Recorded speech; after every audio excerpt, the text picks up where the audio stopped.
Good evening বন্ধুরা, সবাই কেমন আছেন? আশা করি সবাই অনেক ভালো আছেন। আমরাও ভালো আছি। রোজকারের মতো আজকে আরও একটা ভিডিও নিয়ে চলে এলাম। আজকে সুদর্শন একটা ছড়া বলছি, তো সবাই মিলে শুনুন, একটু ভালো লাগবে। আমি একটা ছড়া বলবো। ছড়ার নাম আঙুর। শুনলাম আঙুর। বলো। বিমলতে বেমলুত কল্লতা কাশেলের পিঠে পাইনি নাগাল পানি লাগাল তাই কেন সে তাই কেন তো বলছে আমি সে লতার গায়ে সবুজ পাতা গুচ্ছ আঙুর ঝোলে শুকনো হলেও আদর বাড়ে ওর কথা খেয়ে ভোলে। আর বন্ধুরা, সকালবেলা বানিয়ে ফেললাম চিচিঙে দিয়ে মুসুর ডাল। চিচিঙে দিয়ে মুসুর ডাল বানানোর জন্য প্রথমে আমি চিচিঙে আর মুসুর ডাল আর একটা কাঁচা লঙ্কা দিয়ে প্রেসার কুকারে 3-4টে সিটি দিয়ে নিয়েছি। তারপরে এটা সম্বাস দেওয়ার জন্য যে উপকরণগুলো নিয়েছি সেইগুলোর মধ্যে হলো আমরা রসুন নিয়েছিলাম, সামান্য কারি পাতা, সামান্য গোটা জিরে আর লবণ হলুদ তো আগে মিশিয়েই নিয়েছিলাম। তো তেল গরম হওয়ার পরেই আমি এটা দিয়ে দিয়েছি।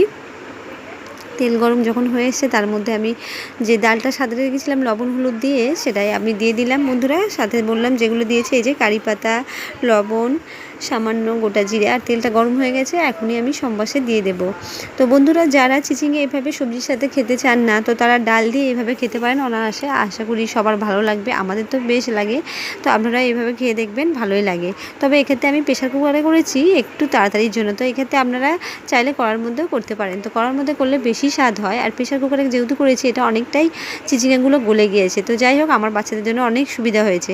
আর এদিকে বানিয়ে নিলাম বন্ধুরা কাঁকড়া অনেকদিন আগেই আনা হয়েছিল। কাঁকড়া বাছানোর জন্য আমি বানাতে পারছিলাম না। তো যাই হোক, কাঁকড়া বানানোর জন্য প্রথমে আমি নিয়েছি কাঁকড়াগুলোকে ভালো করে পরিষ্কার করে নিয়ে এগুলো ভেঙে নিয়েছি দাঁড়াগুলো।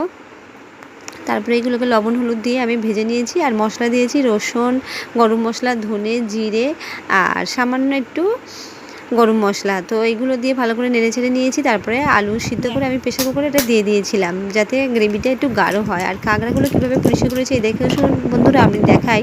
কাঁকড়াটাকে এইভাবে ভেঙে নিয়ে অনেকেই জানেন, কিন্তু যারা জানেন না তাদের জন্য আরেকবার দেখিয়ে দিই। কাঁকড়াটাকে এইভাবে পরিষ্কার করে ভেঙে নিতে লাগে। আর এই যে দেখছেন কাঁকড়ার মধ্যে যে ঘিগুলো আছে, এগুলো আস্তে আস্তেভাবে রাখতে লাগে সাবধানে, যাতে নষ্ট না হয় বা পড়ে না যায়। এইভাবে দাঁড়া এবং কাঁকড়া সমস্ত আমি পরিষ্কার করে ধুয়ে নিয়েছি। আর এই মশলাগুলো যে দেখালাম বন্ধুরা, ধনে, জিরে, লবণ, হলুদ, গরম মশলা, কাঁচা লঙ্কা কুচি, তো এইগুলো কাঁকড়া ভাজার পরে ওই তেলের মধ্যে আমি দিয়ে দিয়েছি মশলাগুলো। আর মশলাগুলো যখন ফ্রাই হয়ে গেছে, আমি প্রেসার কুকারে আলু সিদ্ধ করে নিয়েছিলাম, আর সিদ্ধ আলুটা দিয়ে দিয়েছি যাতে গ্রেভিটা একটু গাঢ় হয়।